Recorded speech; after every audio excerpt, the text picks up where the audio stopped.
पिछले कुछ वर्षों में भारत में कई नए और खतरनाक वायरस के केस सामने आए हैं।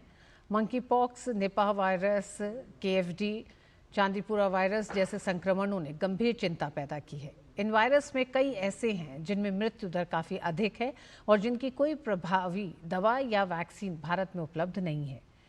एनआईवी पुणे ने इस चुनौती को स्वीकार किया है और अब यह संस्था इन घातक बीमारियों के खिलाफ वैक्सीन बनाने में जुटी है।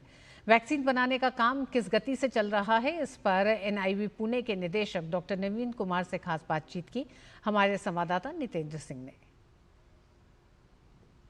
हमारे साथ एनआईवी पुणे के डायरेक्टर डॉक्टर नवीन कुमार हैं। डॉक्टर साहब, ये बताएं कि एनआईवी पुणे क्या कुछ नया कर रहा है? कुछ डिजीज थी जो हमारे कंट्री में नहीं थी, पिछले 5-7-10 सालों में हमने यहाँ पे आ गई वो। जैसे उसमें मंकी पॉक्स है, निपा वायरस है। अब इनमें क्या है कि मृत्यु दर बहुत अधिक है। इसी तरह Crimean Congo haemorrhagic fever virus है, H5N1 बर्ड फ्लू है, जो हमेशा ये संकट बना हुआ है। पहले ये माना जाता था कि पोल्ट्री में होता है, फिर कुछ ह्यूमन में केसेस देखने को मिले। उसके बाद में अभी हमारे कंट्री में पिछले साल हमने देखा कि H5N1 जो बर्ड फ्लू वायरस है वो पोल्ट्री के अलावा कैट्स में मिला और उसका लाइन्स में मिला। NIV being apex institute of virology, हम इन जो भी वायरस लिए हैं उनकी वैक्सीन डेवलपमेंट पे जो कमर्शियल मैन्युफैक्चर हैं उनके साथ सहयोग करके, कोलैबोरेट करके वैक्सीन बनाने का काम कर रहे हैं।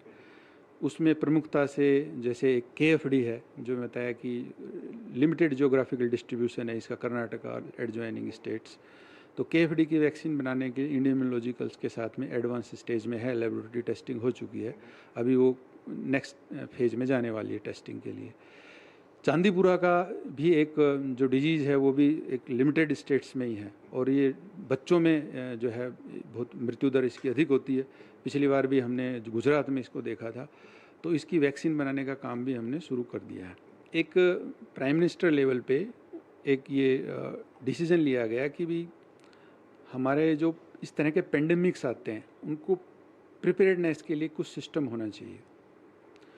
तो उसमें एक नेशनल वन हेल्थ मिशन जो है सेटअप किया गया। कोई भी डिजीज़ को कंट्रोल करना चाहते हैं तो केवल ह्यूमन में कंट्रोल करके वो कंट्रोल हो जाएगी, ऐसा नहीं है। तो हमें एक इंटीग्रेटेड अप्रोच अपनानी पड़ेगी, जिसमें हम जो पैथोजन है या वायरस है उसको ह्यूमन में टैकल करने के अलावा हम जो है एनिमल में या बर्ड्स में या उसके वेक्टर्स हैं या एनवायरनमेंट, ये तीनों चारों फैक्टर हैं, इन सभी फैक्टर को कंसीडर करेंगे तभी इफेक्टिवली कंट्रोल कर पाएंगे। भारत जो फ्यूचर की जो महामारी है उससे निपटने के लिए पूरी तैयारी कर रहा है और कितने कम समय में उस महामारी की पहचान की जाए और रिस्पॉन्स किया जाए, इस पर टेक्नोलॉजी के साथ साथ ह्यूमन रिसोर्स पर भी काम हो रहा है। कैमरामैन ललित के साथ Nitin Singh, DD news, NIV Pune.